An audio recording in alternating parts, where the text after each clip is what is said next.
Welcome back to your Win-Win Teacher Business. In episode number 54, I've got some tough love that you might need to hear at this point in Q4. So grab a copy of your goals and let's have a heart-to-heart. You're listening to your Win-Win Teacher Business, a podcast for teacher authors who want to make a big impact in the world for teachers and students and have fun doing it. I'm your host, Janice Cook, here with a pep talk to start your week off strong. Some seasons of running a business feel hard and sticky, but it shouldn't feel like that all the time. Let's make your business a win-win together.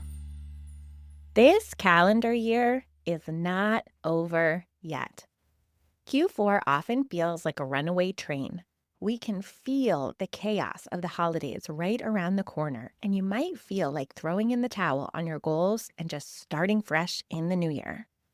But I just know you have at least one more focused sprint left in the tank. Let's not give up on those goals just yet. One option to consider, if you still have some goals that you haven't yet achieved this calendar year, is what I call a quiet sprint. You know from my Business Book Club episode on the 12-week year that I love a sprint. I also know that this episode is likely reaching your ears with less than 12 weeks left in the year. So let's talk about how sprinting sometimes looks different in Q4.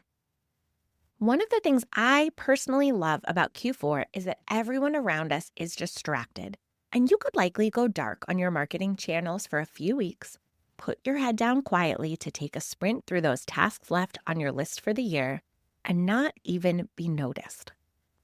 Would taking a laptop to a library be just the change of creative vibes that you need to crush that list? Could someone else take over pickup or drop off of kids for just a couple weeks so that you can squeeze in a slightly earlier start time or stay in the office just a little bit later? Are there any levers you can get creative about and pull for a short-term sprint? As you look at the remaining tasks to accomplish your goals for this calendar year, do they fit in one type of bucket? Do they fit in two types of buckets? Do you start to see one sprint that you could take in early November and another sprint that you could schedule for early December? Even 2 focused weeks to go all in and be dedicated to those goals you had on your heart could make a huge impact. A second option to explore is getting help. As you consider a sprint, you might notice some of those tasks feel light and easy and in your wheelhouse. If you just had the right dedicated time block to work with, you could knock them out.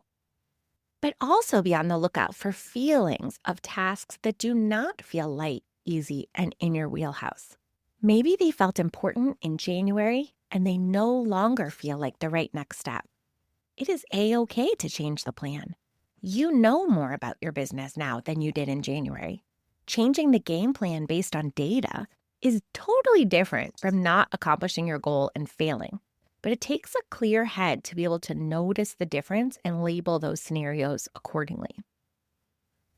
You might notice some tasks that do feel important. Likely those are the ones you considered bringing with you into the new year to try again. But here's the tough love. If they didn't happen in the first 10 months of this year, we have to turn within and ask why we truly think that next year will be different. What has stopped us from accomplishing this goal in the 10 months that we just had? Do we have a knowledge gap and need a course or ebook or workshop to help us get closer to being able to execute the task? Or is this task too far outside of our zone of genius? Sometimes we hope that we'll be able to get scrappy and do something solo, but in practice, it's sucking the life out of us to try, draining too much of our energy for the week, and not actually a great use of our CEO time and talent. If the task truly cannot be accomplished by you before the end of this calendar year, it might be a sign that this task will eventually need to be hired out. And please hear me when I say that I understand that you may not have the budget to hire help in this moment. This is a very expensive time to run a business and to be an adult. But there is great power in the clarity of realizing that you will not be the one who does this task. That changes how you approach this task. It changes what the energy looks like that you do pour into this task. Taking steps to plan how and when to pass it off might be better use of your time than banging your head against the wall trying to actually do the task. If you have a copy of my free hiring guide, open that up and look at all the free steps that I've laid out for moving this task closer to the finish line. So many of those steps cost $0, and that was not an accident. If you don't have a copy of that free guide yet, you know I'll leave a link for you in the show notes. When I know I need support with a task and can't cash flow it yet, I still choose someone to help me with the task. I find out pricing, and I write that cost investment number in the name field of my business operating expenses account. It reminds me what goal I'm currently saving up for and helps me pause before spending money on something different, knowing that that would slow my ability to cash flow help for this goal that I already labeled as very important. There are so many baby steps that you can take to show up for yourself in those important goals and get them closer to the finish line in a way that doesn't cost money, wreck your mood, and make you want to hibernate until January 1st. It might not feel like it right now, but there really is a lot of this calendar year left. I believe in your goals, and I'm cheering for you so hard. Keep going. Your dreams matter, and the work you do inside your business makes the world a better place. Thanks for making this podcast a part of your day. I'd love to help you find clarity with your next step in business. Go to cookfamilyresources.com/hiring-guide. I'll also leave that link in the show notes for you. This guide is packed with good news for those days when you feel like you can't possibly do it all. It might be time for you to invest in paid support, but the truth is there are a lot of free steps to explore first.